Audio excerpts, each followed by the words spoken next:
de Juan, la semana pasada el pastor nos enseñaba de que Jesús vino lleno. Él vino y no vino vacío, vino lleno. Y a mí me recuerda eso, una iglesia que servíamos y había una hermana que ella tenía siempre todo. De hecho, estábamos embarazadas y luego teníamos bebés. Ella siempre tenía pañales de más. Ella siempre tenía hilo, tenía paracetamol, tenía para las heridas, tenía para los golpes. Ella siempre tenía todo lo que necesitábamos.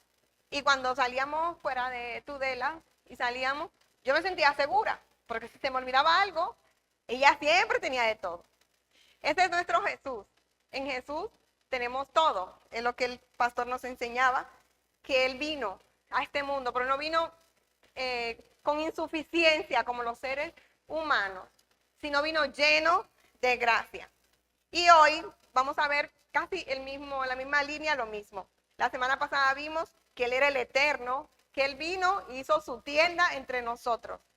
Y por eso podemos cantar que somos un tabernáculo, como hemos cantado. Somos ese santuario porque Él vino y habitó en nuestra vida. Entonces, de lo que hemos visto en estudios pasados, el Evangelio de Juan presenta a Cristo como el Verbo hecho carne, que vino al mundo no solo en forma humana, como un bebé tierno, qué bonito, ¿no? Un bebé y luego crece. No, sino que Juan, a lo largo de todo el Evangelio, nos presentará a Jesús lleno de gracia y de verdad. Que eso fue lo que vimos la semana pasada. Y siendo Dios. Así que vamos juntos a leer el Evangelio de Juan 1. No vamos a ver la parte de Juan porque esa parte la vimos, ¿se acuerdan? Vimos Yo no soy. Ese día en el local antiguo vimos sobre Juan, así que nos saltamos el verso 15 y vamos al 16, que dice, yo lo voy a leer en otra traducción y el hermano David la va a poner en la traducción que siempre tenemos, la Reina Valera. Y si quieren entonces van viendo la diferencia, la diferencia de las traducciones. Yo tengo dos cosas para entender la Biblia. Yo busco muchas traducciones bíblicas o algo que le voy a enseñar más adelante. Bueno, lo digo ya. A veces yo no entiendo un verso y entonces yo lo pongo en negativo, cambio la frase y entonces así como que lo puedo asimilar más. Son técnicas para conocer más a Dios, conocer la palabra que uno se va ideando a lo largo de este caminar, ¿no? Entonces, el hermano David la va a poner en la Reina Valera, mientras que yo voy a leer en la Nueva Traducción Viviente. Verso 16. De su abundancia, todos hemos recibido una bendición inmerecida tras otra. ¿Aquí está más claro? Pues la ley fue dada por medio de Moisés, dice el 17. Pero el amor inagotable de Dios y su fidelidad vinieron por medio de Jesucristo. Nadie ha visto jamás a Dios, pero el único que es Dios está íntimamente ligado al Padre. Él nos ha revelado a Dios. Así que vamos a empezar ahí. Si aquí hay un mensaje oculto, entre líneas, que es el que exploraremos hoy. Ese mensaje oculto es que el ser humano es limitado. El ser humano está vacío, incompleto sin Jesús, y el ser humano tiene una profunda necesidad espiritual. Entre líneas, a veces hay que saber leer. Cuando uno hace consejería le dicen saber escuchar, pero también hay que saber leer, porque dice, de su abundancia todo hemos recibido. O sea que si alguien no tiene a Jesús, no tiene abundancia, no tiene vida, no tiene esa abundancia, ¿no? Así que entre líneas, yo lo que quiero que hoy seamos teólogos todos, que entre líneas leamos lo que el Espíritu Santo tiene ahí para nosotros. O sea, Juan lo reveló, pero detrás de cada palabra, de cada verbo, de cada preposición o todas esas cosas, hay un mensaje entre líneas. Frente a esa escasez humana, sin Cristo, en un momento Cristo aparece como la plenitud, como la abundancia. Reina Valera dice plenitud, ¿verdad que sí?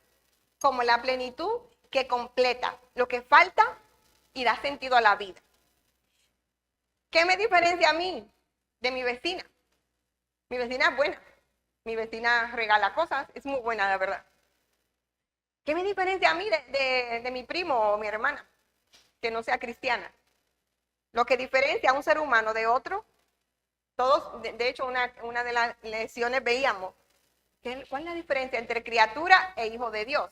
Lo que diferencia al hijo de Dios es que ha cogido de esa abundancia y la ha hecho suya. Esta salvación está ahí. Pero si Estefan, porque ya tenemos a Stephanie, Estefan no lo coge, Estefan no es salvo. Mientras tanto, Stephanie sí lo coge y ella sí está llena, ¿amén? Así que vamos a seguir. El reto de hoy, porque todos vamos juntos a descubrir, es comprender que el ser humano sin Cristo está vacío, sin abundancia, sin plenitud, como dice Reina Valera, con necesidad de salvación, gracia y verdad. También el reto de hoy es reflexionar sobre la importancia de cada uno de nosotros reconocer a Cristo como la fuente de abundancia, de plenitud espiritual para la vida del creyente. Comprender que el ser humano sin Cristo está en necesidad de salvación y gracia y verdad, que lo vuelvo y lo repito. Y esto no se hereda. Mis hijos nacieron en la iglesia, pero ellos han tenido que decidir por ellos. Porque la salvación no se hereda. Dios decía en República Dominicana, mi país de origen, que Dios no tiene nietos ni sobrinos. Cada uno de nosotros tenemos que coger esa salvación y hacerla nuestra. En Juan, lo que hemos leído, hay 3 grandes cosas que recibimos de Dios. Yo le dije que teníamos que leer entre líneas, ¿verdad? ¿Qué cosas recibimos de Dios? A ver, un segundo para que lo leamos. O si quieren lo vuelvo yo y lo leo. O si alguien quiere leerlo con un micro. El 16 al 18. Vamos, ¿cuál es la cosa? ¿Qué es lo que tenemos que hacer? Hay 3 cosas que recibimos, según estos 3 versos. ¿Cuáles son? Porque estamos aquí en el estudio bíblico y una de las cosas del estudio bíblico es dar herramientas para que cuando estemos en casa podamos nosotros descubrir la palabra. Amén. Vamos a leerlo. 16, la que quieras, 16 al 18. De su abundancia todos hemos recibido una bendición inmerecida tras otra, pues la ley fue dada por medio de Moisés, pero el amor inagotable de Dios y su fidelidad vinieron por medio de Jesucristo. Nadie ha visto jamás a Dios, pero el único que es Dios está íntimamente ligado al Padre. Él nos ha revelado a Dios. Amén. Amén. Entonces, según el verso 16, ¿qué hemos recibido? Una gracia, un favor inmerecido. Según el verso 17, gracia y verdad. Y según el verso 18, Jesucristo, éramos ciegos. Nadie podía ver a Dios. Moisés lo vio en una manifestación, en una zarza. Ezequiel lo vio en unas ruedas, que yo siempre que lo leo me encantaría entenderlo. Manoa y su esposa lo vieron en forma del ángel de Jehová, pero nadie vio a Dios per se, cara a cara. Algunos escucharon su voz, como Elías en la cueva, pero Jesús es el que abre nuestros ojos y ahora yo puedo decir que conozco a Dios. Entonces hemos recibido estas 3 cosas. Una bendición inmerecida expresada como gracia sobre gracia, que ahora lo vamos a interpretar. En segundo lugar, recibimos el amor inagotable de Dios mostrado en el Hijo que se revela. Y en tercer lugar, según el verso 18, recibimos la revelación de Dios mismo, a Cristo, decía la hermana. Y Cristo es quien da a conocer quién es el Padre, de una manera directa. Entonces, del verso 16, vamos a hacer una lectura en negativo, que es lo que yo hago para poder entender muchas veces la Biblia. Una lectura en negativo, y ahora sí lo voy a mirar de la Reina Valera, porque la Reina Valera dice, el verso 16, de su plenitud tomamos todos. Dice, gracia sobre gracia. Pero de su plenitud, porque, de hecho tiene ahí otra palabra, o por tanto, de su plenitud tomamos todos. Y gracia sobre gracia. Entonces vamos a hacer una lectura en negativo, al contrario. Sin su plenitud, ninguno de nosotros recibiríamos gracia sobre gracia. Así como que tiene más. Entonces, ¿necesitamos a Cristo, sí o no? Sin Él, no es María, no es Santa Ana, no es ninguno de esas cosas falsas.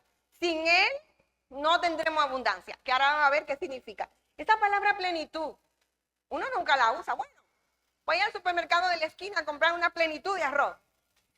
Como que uno no, es una palabra rara. Pero antes de eso, ustedes saben que si en Google ponemos Juan 1:16, el lenguaje original, no van a salir esos dibujitos, ¿verdad? Vamos a leerlo, los rojos. Vamos a leerlos todos juntos. La parte roja, porque lo otro está en griego. Los números son de la concordancia Strong, que se la recomiendo, nosotros la tenemos, yo creo que la tiene también. Los números son como una gran enciclopedia griega y hebrea, pero en este caso todo es griego. Pero vamos a leerlo los rojos juntos, a la una, las dos, tres. Porque procedente de la plenitud de Él, nosotros todos recibimos también gracia, bondad, en lugar de gracia, bondad. No se entiende nada, pero eso, el griego es un lenguaje antiguo, como el lenguaje que hablaba mi hijo cuando era pequeño, que en vez de decir, caliéntame la leche, porfa, él decía, quémamela. Entonces, eso era un griego koiné. Dice, porque procedente de la plenitud de Él, nosotros todos recibimos también gracia, bondad, en lugar de gracia, bondad. Ahora vamos a verlo. La palabra plenitud, en el lenguaje original, en griego, ¿se acuerdan que yo le dije? 8 estudios atrás, ¿no? Vamos por el 8, por el 9. Que Juan escribe en griego. Juan hablaba hebreo. Probablemente hablaba arameo, pero el lenguaje universal era el griego. ¿Cuál es nuestro lenguaje universal? El inglés, el lenguaje de los negocios, ¿no? El inglés y el chino, creo. Pero nosotros, gracias a Dios, que estamos en España, David, hablamos castellano. Entonces, claro, cuando Juan va a escribir, ¿ustedes qué piensan? ¿Va a hablar en hebreo? Para que nada más lo lean nosotros que estamos aquí, que hablamos castellano. No, Juan habla un idioma universal, griego. Antes de Babel. Se nota que Gaby está estudiando Génesis.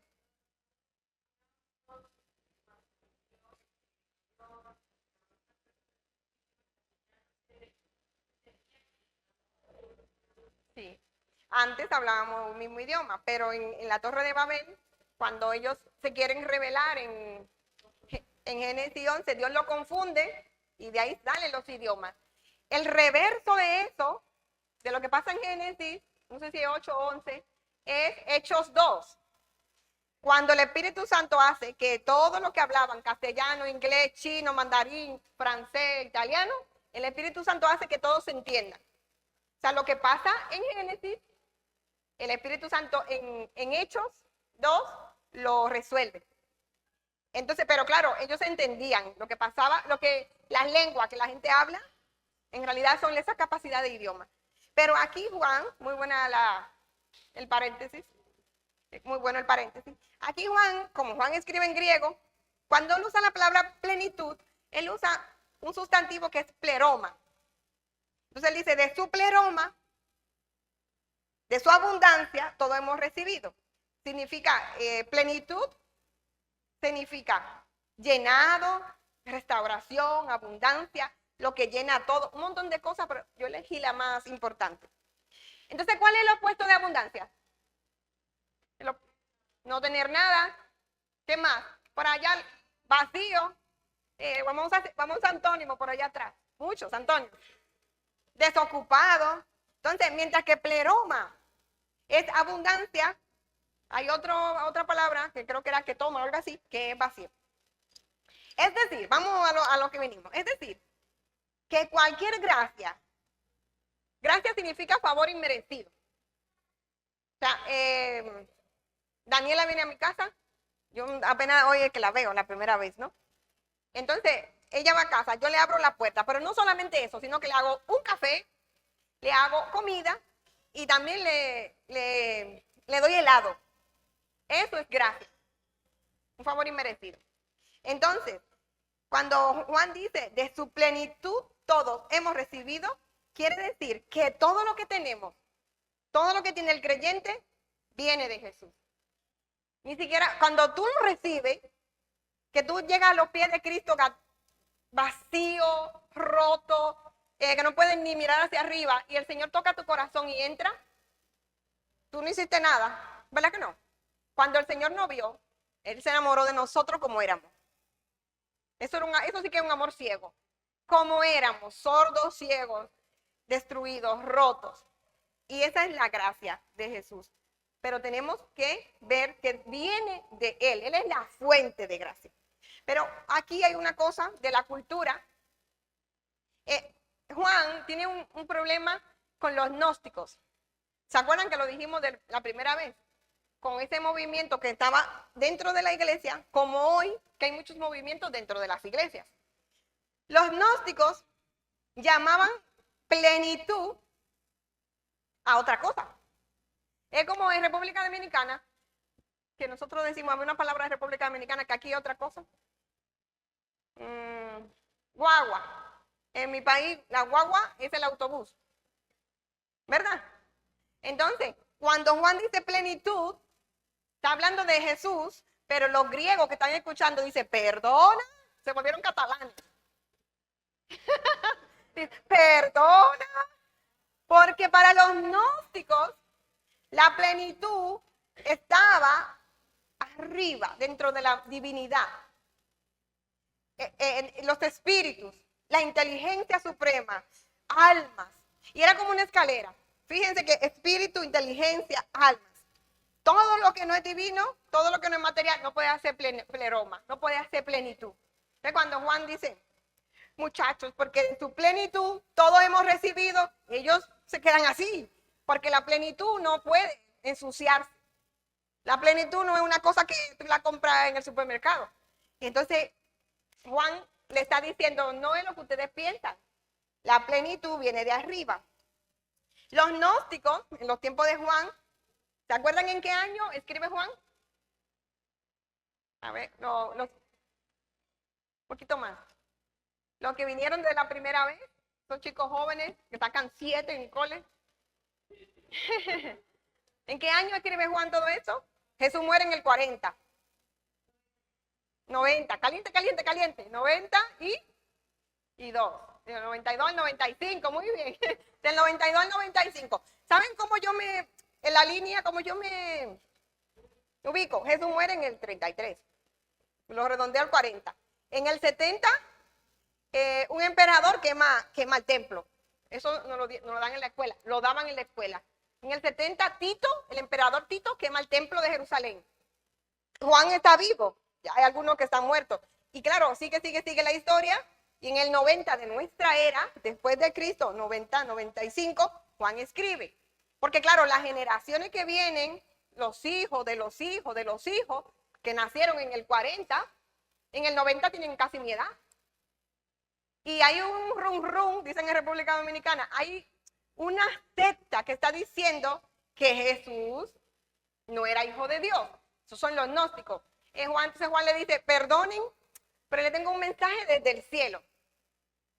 De su abundancia todo hemos recibido. De su plenitud, porque Él vive en el cielo, Él se hizo carne, todo hemos recibido. Para los gnósticos, la plenitud divina no estaba al alcance del ser humano. Para que ustedes vean cómo se van metiendo la cizaña dentro de las iglesias, pero Dios siempre levanta hombres como Juan o como nosotros, que tenemos que mirar las escrituras a ver si es verdad.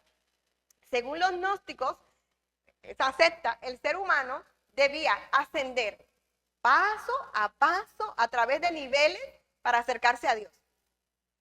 Y otra cosa que ellos sostenían y otros, que Jesús no era hijo de Dios, que Jesús era un ser humano. En cambio, Juan viene con un mensaje innovador que lo rompe, como dicen ahora, ¿verdad? Juan afirma que la plenitud no está en los espíritus, no está en la inteligencia, no está en las almas.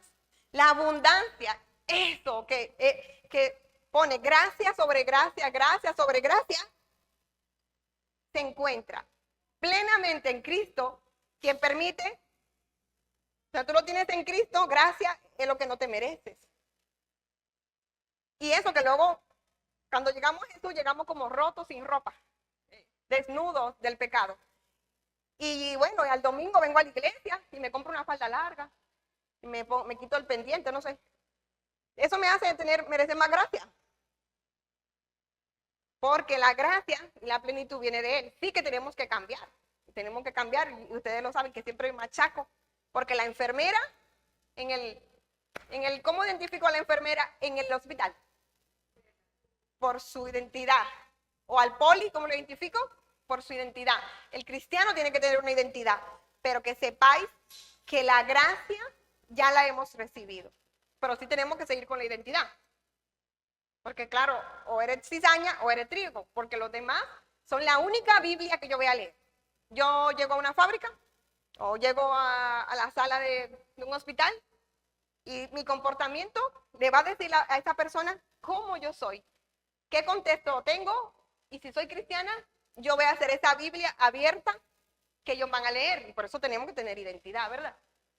Entonces, Cristo es esa plenitud. No es como ellos dicen. Cristo también nos da el acceso al Padre. Entonces, en la siguiente diapositiva, quiero que veamos que si leemos bien, está diciendo lo que dije antes. Todos los seres humanos están vacíos sin Cristo, en escasez sin Cristo, incompletos sin Cristo. Y tú lo puedes ver en el mundo. Tú puedes tener la cuenta en rojo, pero tú eres feliz porque Cristo es tu paz. Sin embargo, tú ves a millonarios muriendo de sobredosis porque nada les llena. Tú puedes sentirte solo, pero tienes a Cristo. Y Cristo está contigo porque dice Gálatas 2:20 que lo que yo vivo en la carne lo vivo en la fe. Lo bueno y lo malo. Y nunca estamos solos. Como dice la canción, hay alguien más entre las llamas. Pero la gente vacía, la gente sin Cristo, luego le pasan cosas o hacen cosas porque se sienten solos, pero es que están vacíos. Mañana cuando salgan al colegio, los de atrás que van al colegio, al instituto, los que van a la fábrica, cuando tú mires a tu jefe, a tu profesora, ojalá que puedas ver que es una persona vacía. Y que tu comportamiento, y si te animas, una palabra, le hable de Cristo, porque estas personas, así lindas como se ven, formales como se ven, están vacías. Porque la plenitud viene de Cristo. Además, fuera de Cristo, lo que hemos aprendido es que fuera de Cristo no hay una verdadera bendición ni plenitud, y que en Él tenemos una fuente infinita que suple completamente toda nuestra necesidad. Amén. Esto es de la plenitud. Aprendimos algo, ¿no? De la palabra plenitud. Abundancia, llenura. Ahora vamos a ver. De su plenitud, todo hemos recibido. ¿Pero qué es lo que recibimos? Porque yo me siento igual. Vamos a ver juntos qué hemos recibido. Esta traducción dice, una bendición inmerecida tras otra.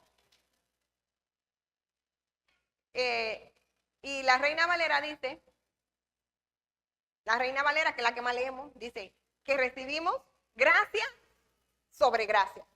Fíjense que el dibujito ponía bondad, gracia. ¿Se acuerdan? En la otra diapositiva ponía bondad, gracia. ¿Qué recibimos?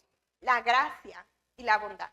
Gracia es ese amor inmerecido de Dios hacia nosotros. Nosotros no hicimos nada para que Él nos amara. Él nos amó primero. Amén. ¿Nosotros hicimos algo para que Él nos amara? Él nos amó primero, por eso es un amor inmerecido. No la recibimos porque la hayamos ganado. Esa gracia no la recibimos porque somos suficientemente buenos. Porque mi papá era pastor y mi papá, como el pastor, su papá era pastor, y si sigue para atrás todos eran pastores. Yo no lo sé, así es, ¿no? Entonces ya su nombre está en el libro de la vida. No, todos recibimos gracia por su amor, por Cristo. Porque Cristo decidió acercarse a pecadores como tú y como yo, y darnos vida. Amén. Estamos aquí, ¿verdad que sí? Todavía. Ahora estamos más fresquecitos. Juan no está diciendo que la gracia solo aparece al comienzo de la vida cristiana. Que eso lo entendí ahora, estudiando Juan. Ve que uno aprende mucho estudiando la palabra. Sino que es como una corriente constante. Gracia sobre gracia, gracia sobre gracia, gracia sobre gracia. Y por eso es que fallamos y por eso es que todavía estamos en esta carne, pero tenemos gracia sobre gracia, gracia sobre gracia. No nos da licencia para pecar, pero si pecamos, tenemos gracia sobre gracia.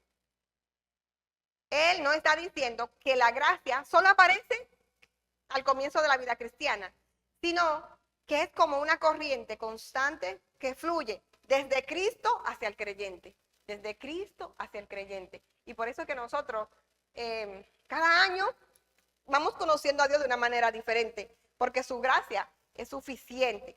De hecho, Spurgeon, ese predicador, el príncipe de los predicadores, dice que tenemos gracia para mañana suficiente. ¿Qué tú tienes que hacer mañana? Yo tenía hoy una agenda así, que yo anoche cuando estaba orando, digo, Señor, yo no voy a llegar. Sacar la ropa de frío, entrar a la ropa de verano, ir al trabajo, mirar el estudio con el pastor, hacer las tareas, hacer la comida. Era una lista así. Y me acordé del estudio y de lo que dice Spurgeon. Para el día de mañana tendrás gracia suficiente para vivirlo. Y me dio muchísima paz. Es una frase de Spurgeon que me gusta muchísimo. Para el día de mañana, piensa en todo lo que tienes que hacer mañana.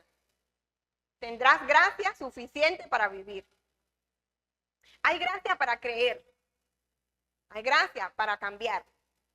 Gracia significa favor inmerecido. Entonces hay un favor inmerecido para luchar contra el pecado. Hay gracia para mantenerme firme en medio del dolor, de los problemas, de lo que no entiendo. Y hay gracia para llegar hasta el final. Amén. Es como un dispensador, como una fuente inagotable. Por eso en la otra diapositiva puse una fuente. La gracia que sigue llegando es esa gracia añadida a la gracia. Yo conocí a Jesús pequeña, pero después de eso yo he recibido millones y millones y millones de gracias. O sea, gracia la pongo en plural porque es una palabra singular. Gracias es lo que yo le digo a Erika.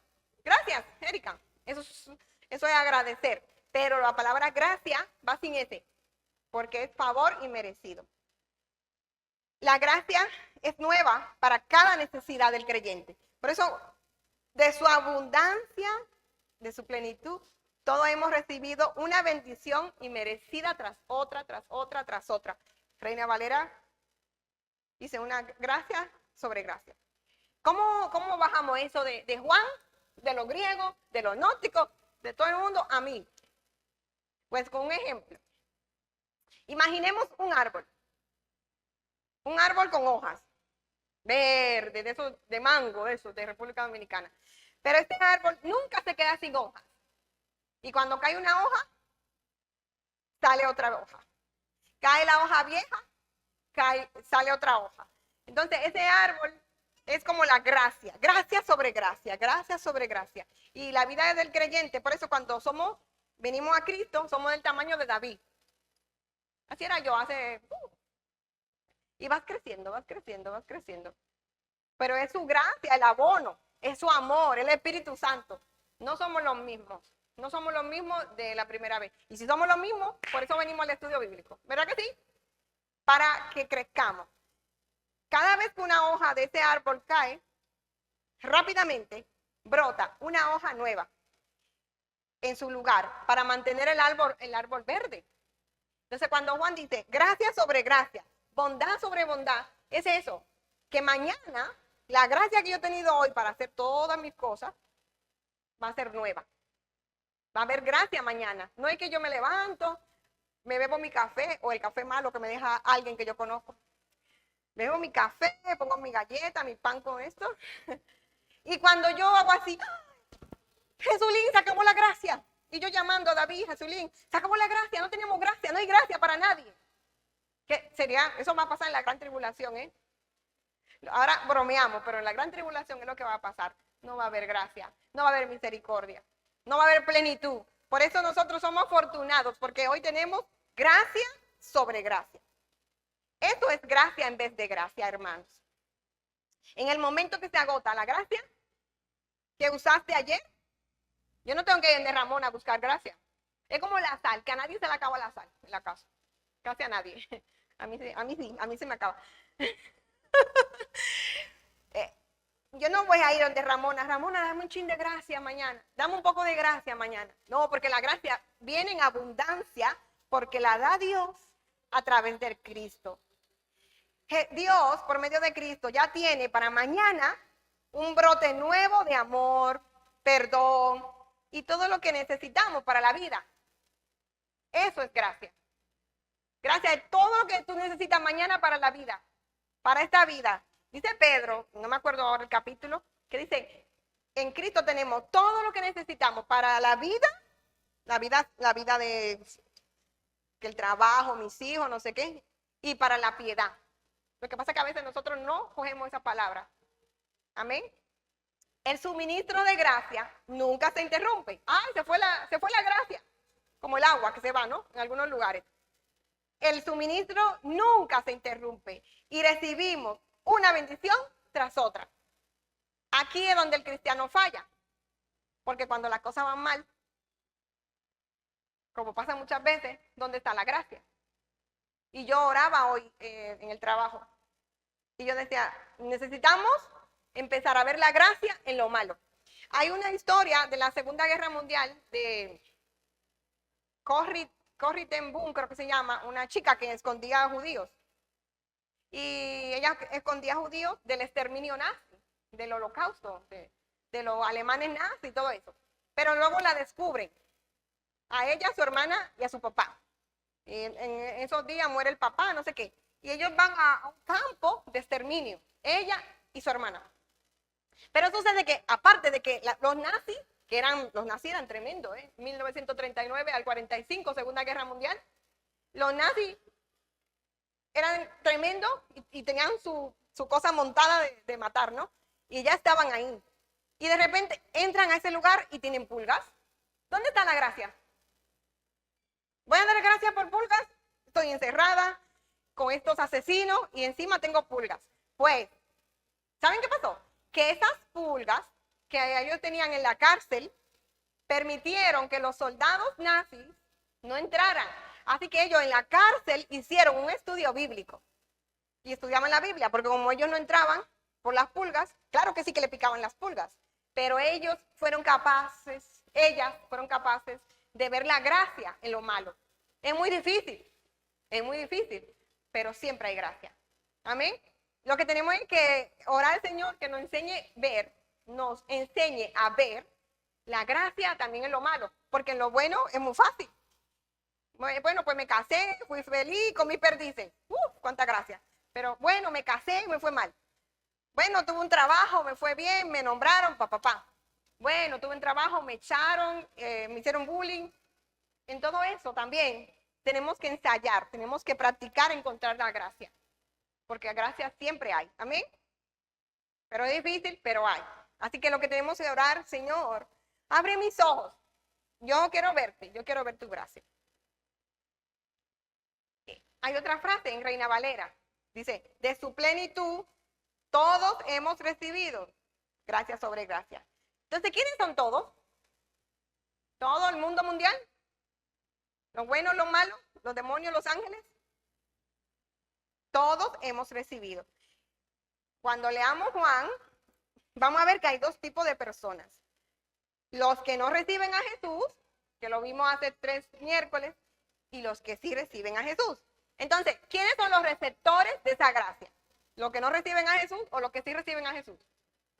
Los que reciben a Jesús. Entonces, de su abundancia, los que recibimos a Jesús, hemos recibido. Vamos a leerlo en la Nueva Traducción Camino de Paz. David, por favor, ponme la Reina Valera. Vamos a hacer una nueva traducción viviente nosotros mismos aquí. Vamos a leerlo todos somos nosotros y vamos a meternos en Juan. Pero claro, el de la Reina Valera, porque esta versión mía es un poco más difícil. David, yo te doy mucha guerra, el 16, sí. Ya estamos terminando. Porque de su plenitud, todos Los que hemos recibido, todos somos los que hemos recibido. Vale, vamos a leerlo en otra versión. Porque de su plenitud tomamos, ¿quiénes? Todo lo que hemos recibido a Cristo. Y gracia sobre gracia. Amén. Así que, cuando te dicen, es que yo te veo algo diferente, que tú no te sientes diferente y tú no te sientes importante, lo de fuera te lo ven y tú tienes que creértelo. Eres diferente porque tú has recibido, eres el receptor de la gracia. Ese todos eres tú, ese todos soy yo. Vamos al verso 17, que se nos hace tardecito. Dice el 17, pues la ley fue dada por medio de Moisés, pero el amor inagotable de Dios y su fidelidad vinieron por medio de Jesucristo. Pues la ley por medio de Moisés fue dada, pero la gracia y la verdad vinieron por medio de Jesucristo. Claro, ¿qué pasa? Que la ley podía mostrar el pecado. La ley no era mala, ¿eh? La ley mostraba el pecado y revelaba la justicia de Dios. Pero no podía darle al ser humano un corazón nuevo. No matarás, no hurtarás, no fornicarás, no adulterarás, no hablarás mentiras, no adorarás a otros dioses. Yo no me lo sé todo así ahora. Los 10, 5 son con Dios, 5 son con los seres humanos. Pero esto no cambiaba el corazón. En cambio, Cristo, de su plenitud, nos trae gracia y verdad. Y tú haces algo malo y ese Pepito Grillo no te deja. Ya, miré mal a Lucas. Y el Espíritu Santo se me pone aquí. Ah, tú estás mirando mal a la gente en la iglesia. Entonces, y bueno, y entonces tú estás orando y te acuerdas, y pides perdón, entonces tienes que perdonarte tú. Pero es eso.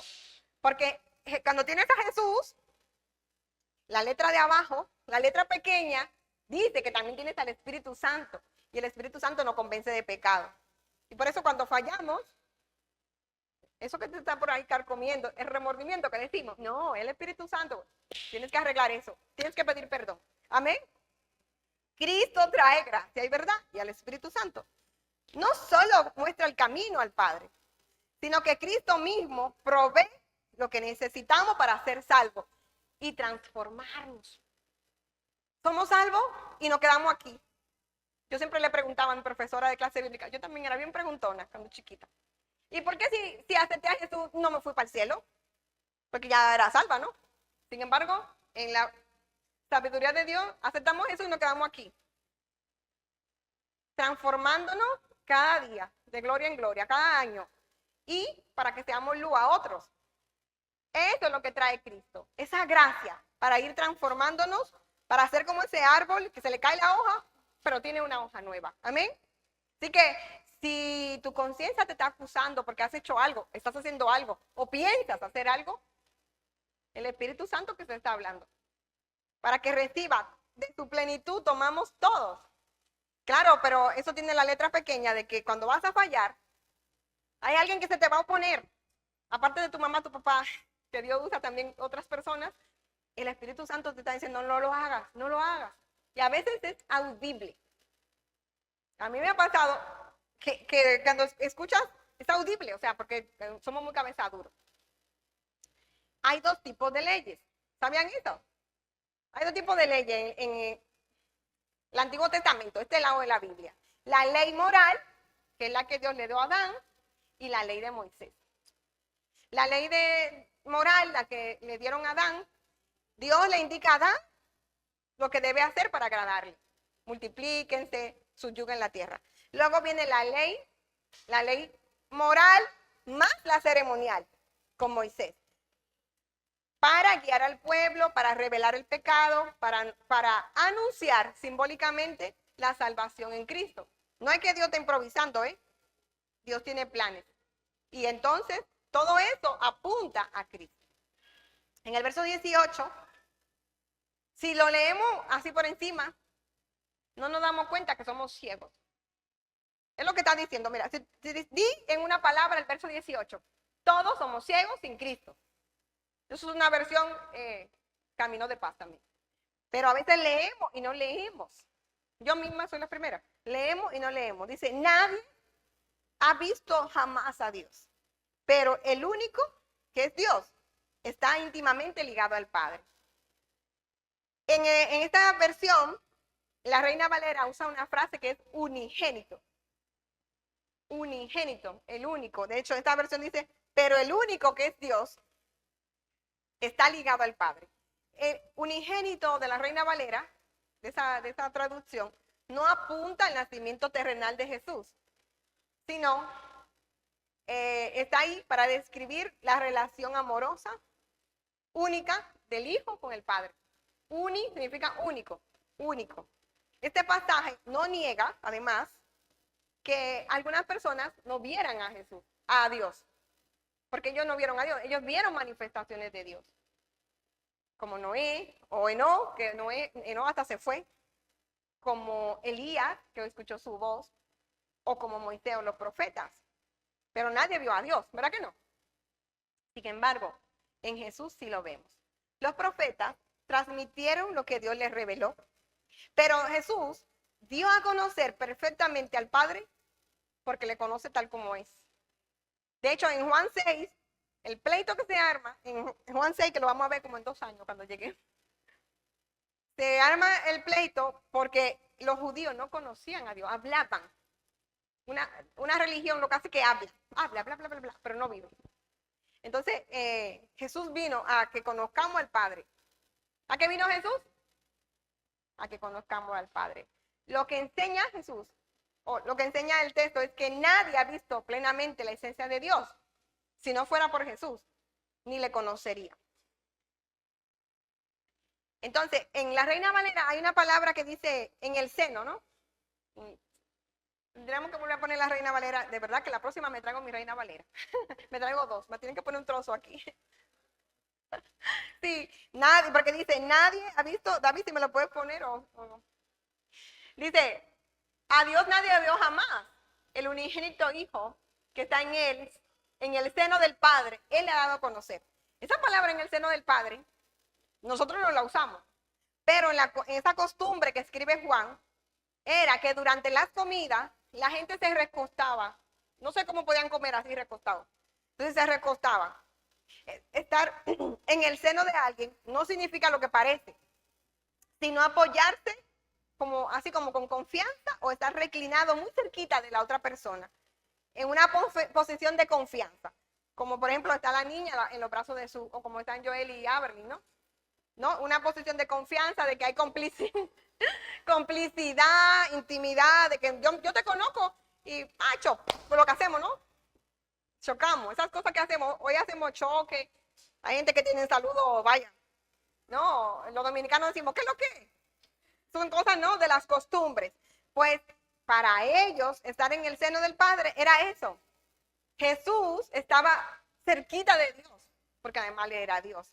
La frase de Reina Valera muestra la relación íntima entre Jesús y el Padre, indicando, qué bueno que hay servilletas por aquí, indicando que el Hijo conoce plenamente el corazón de su papá, de su Padre, del Dios Padre, y su voluntad como nadie más.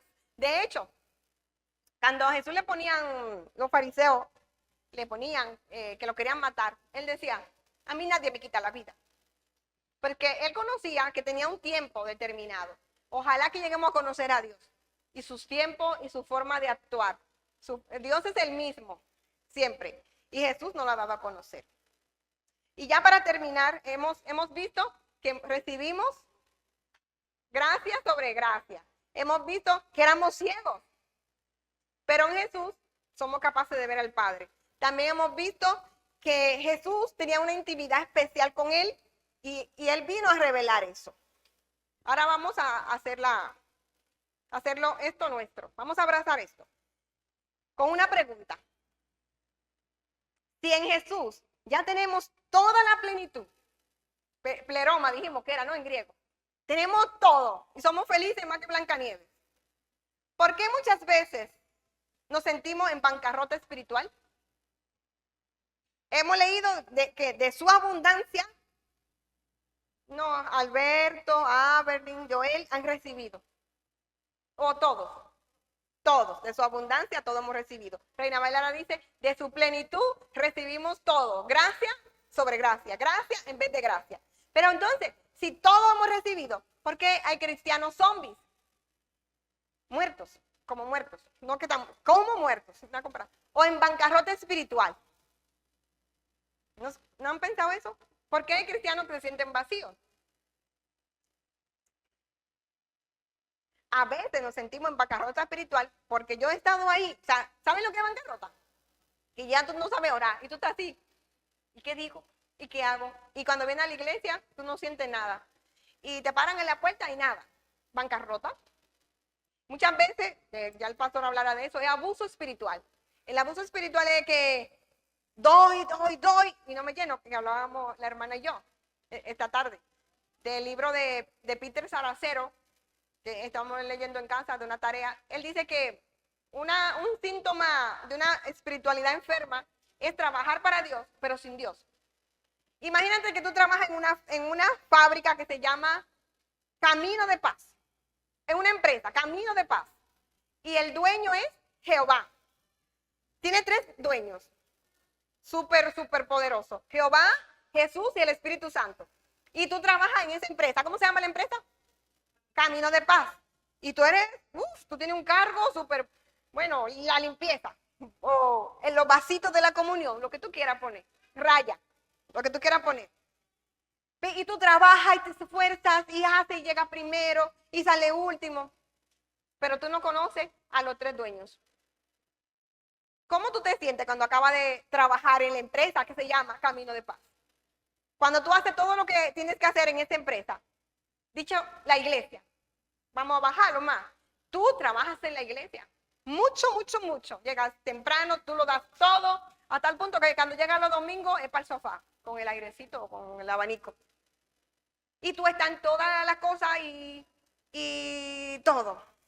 Pero tú no conoces a Dios. Entonces esas son las cosas. Ni a Dios. ¿Cuáles dueños tenía esta iglesia de dueños?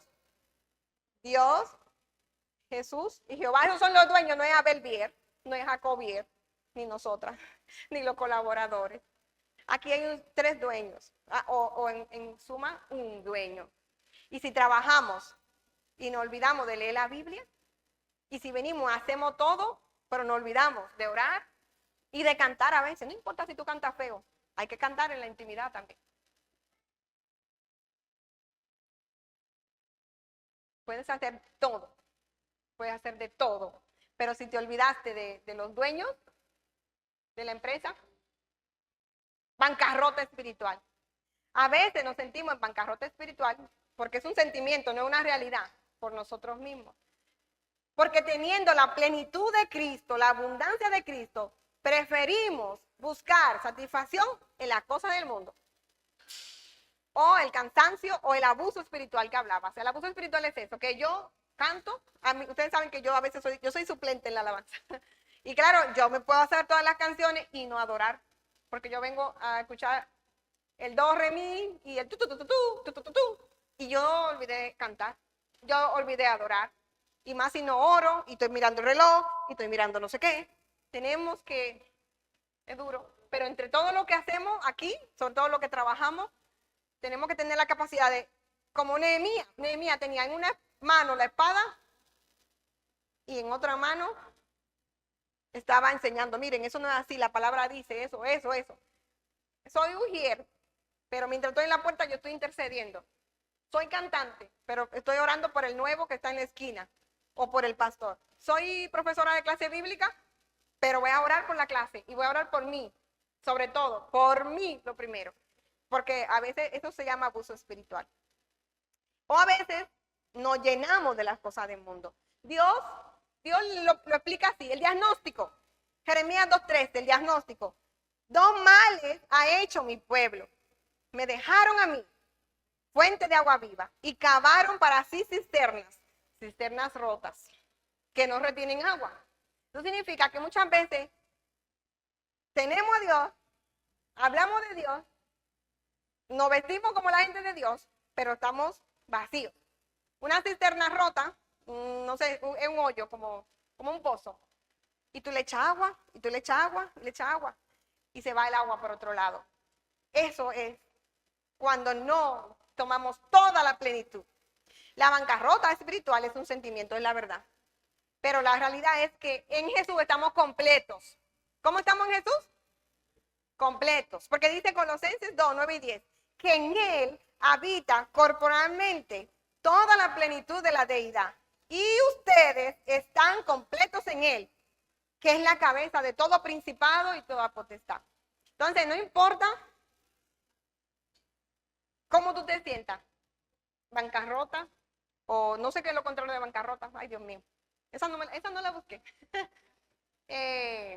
Rico, ¿no? Rico espiritual. Si tú te olvidaste del dueño de la iglesia, no vas a sentir la plenitud. Hermanos, yo termino aquí diciéndole que Juan habla de gracia sobre gracia, una gracia para salvación, suficiente y renovada para cada día, para lo que realmente necesitas. Esa es la gracia, hermanos. Así que cuando te sientas en bancarrota, acuérdate de esa palabra, plenitud. De su plenitud tomamos todo. Gracia sobre gracia, gracia sobre gracia. Así que como dice Spurgeon, dijo, hay gracia suficiente para mañana. Por eso no nos preocupamos. El fin del mundo, guerra, rumores de guerra, hay gracia suficiente.